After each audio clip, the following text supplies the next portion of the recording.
If you've ever listened to an orchestra and thought, wow, that structure it just makes sense, you probably have one man to thank. Joseph Haydn. Exactly.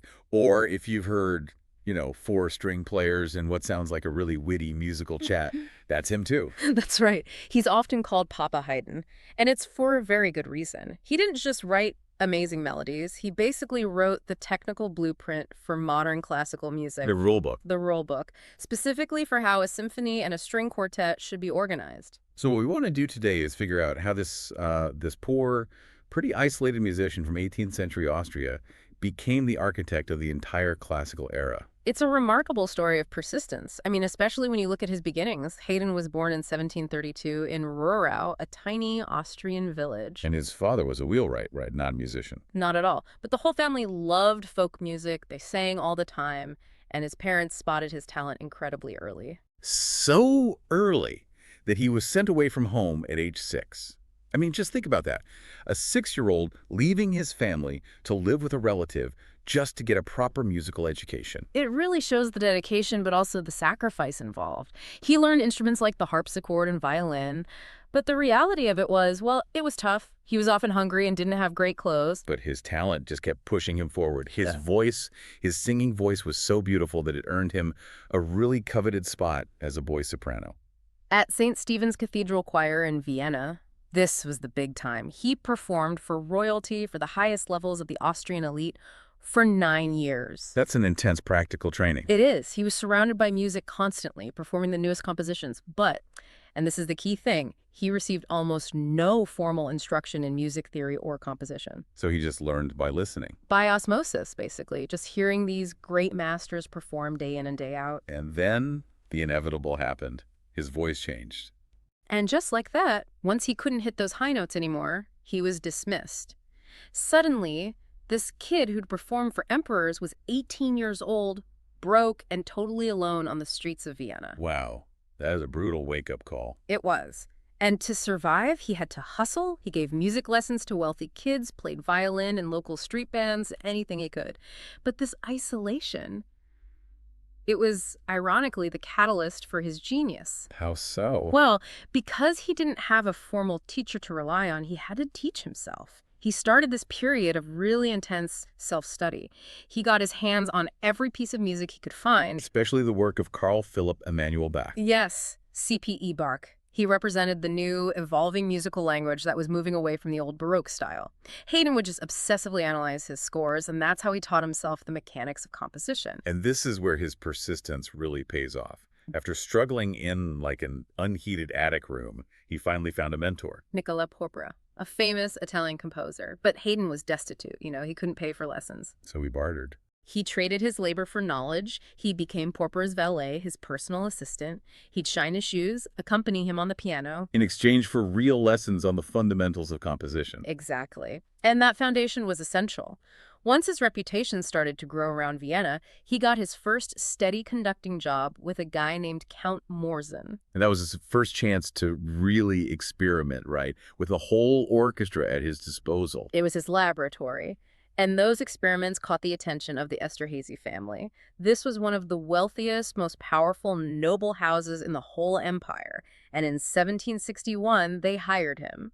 That moment really defined the next 3 decades of his life. It did. He started as the vice Kapellmeister and later became the full Kapellmeister, the chief music director.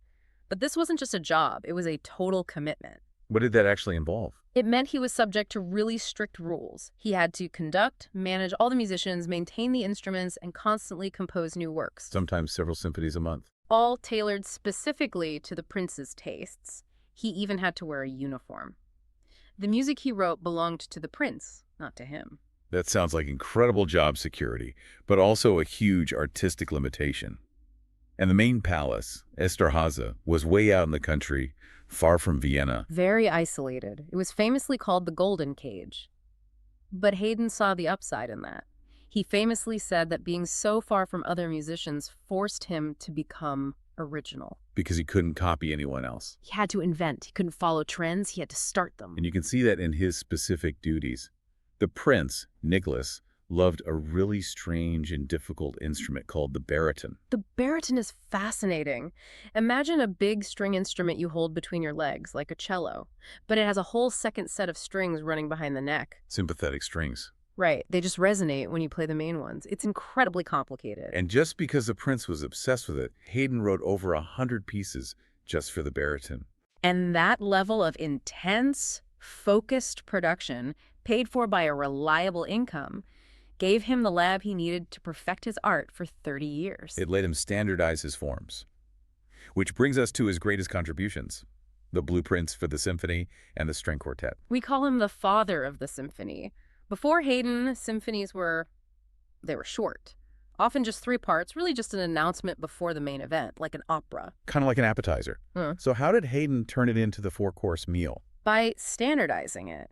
He established the 4-movement structure we all know today. Fast, then slow, then a dance-like minuet, and a fast finale. But his real genius was in solidifying what we call sonata form. Okay, that's the blueprint we need to unpack. What exactly is sonata form? Why was it so revolutionary? Think of it like a dramatic argument or a 3-act play. It's a way of taking small, simple musical ideas and building a huge, complex structure from them. Act 1 is the exposition. Exactly. The exposition introduces your 2 main ideas, theme A and theme B, usually in contrasting keys. It's like you're meeting the main characters of the story. Okay. Then you move into the second part, the development. This is where things get really exciting. Haydn takes little bits of those original themes, a rhythm from here, a melodic fragment from there, and puts them through every possible conflict and change. So he's showing off, proving he can build an entire house out of just 2 bricks. A perfect way to put it. And then comes the third act. The recapitulation. The return. The return. The 2 themes come back, but now they're reconciled, usually both in the original home key. It gives you this feeling of emotional and intellectual resolution. And that structure, exposition, development, recapitulation became the mandatory standard for, the next 150 years? For the first movement of almost every symphony and sonata, it gave an intellectual framework to musical expression, and he wrote 106 symphonies using that logic. But his other monumental achievement was defining the string quartet. Right. A string quartet is just 2 violins, 1 viola, and 1 cello.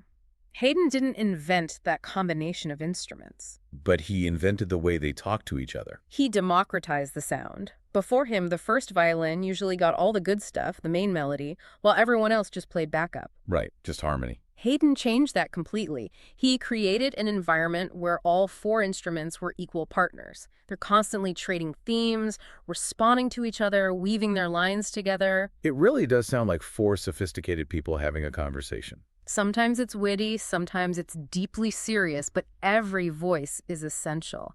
You hear the cello ask a question, the viola answers, the violins debate. He wrote 68 of them, and that structure became the gold standard. And that technique, developing simple ideas and weaving them between the instruments, that's also what made his style so fun. He was definitely the class clown of 18th century music. He loved playing games with the audience. He'd set up an expectation and then just pull the rug out from under you. With a sudden silence or a loud noise? The most famous example, of course, is his Surprise Symphony.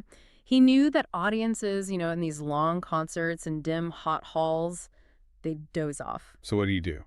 So in the slow, quiet second movement, he builds this gentle, really beautiful, almost hypnotic melody. And then bam. A huge, loud chord with a drum hits you out of nowhere.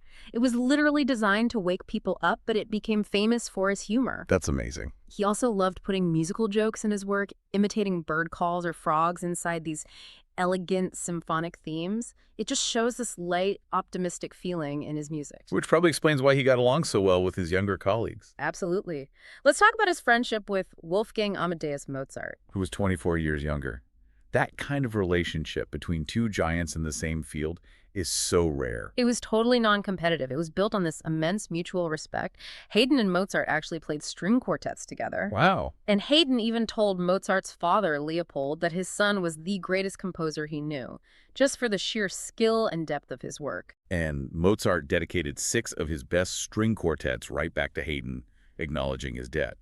Their friendship really helped define the sound of the whole era. All this respect and exposure paved the way for Haydn's next chapter. His prince died in 1790, and suddenly, Haydn was free. He could travel. He went from being this highly respected but, isolated employee to a full-blown international superstar. He made 2 incredibly successful trips to London between 1791 and 1795. London treated him like a modern celebrity. They could not get enough of it. And the concert halls there were huge, right? Much bigger than the private rooms at the palace. Much bigger. So he composed 12 spectacular new works, the London symphonies, that were specifically designed to sound grander and more powerful for those big public spaces. And those trips made him a fortune. He got an honorary doctorate from Oxford University and finally secured his financial future for good. In his final years, he was really inspired by the big choral works of Handel that he'd heard in London, so he turned to writing large-scale oratorios. His final masterpieces. His 2 most famous are The Creation and The Seasons. These were epic. They required a full orchestra, a massive choir, solo singers. They were telling these big stories about nature and religion. And The Creation was a massive hit across Europe. An immediate masterpiece. And even when his health started to fail and he couldn't compose large pieces anymore, he spent his final days just quietly arranging his earlier music from his home in Vienna. He also briefly mentored Ludwig van Beethoven, although their personalities clashed a bit. To put it mildly. But regardless, his impact was set. Haydn died peacefully in 1809 at age 77. His legacy is that of a true pioneer. He didn't just write 106 symphonies. He gave instrumental music the logical structure it needed to grow into the art form we recognize today. He proved that you could have high-level technical skill and genuine human warmth in the same piece of music. They could coexist beautifully. So when you listen to a great symphony or quartet from the last 200 years, you are hearing the language that Haydn codified. He gave every composer after him a map. And the great paradox of his life is that he achieved that originality by being locked away. Which raises a question for you to think about. Can true, groundbreaking innovation only happen when you're forced to look inward, away from all the noise and trends of your peers? Good luck with your studies. See you next time.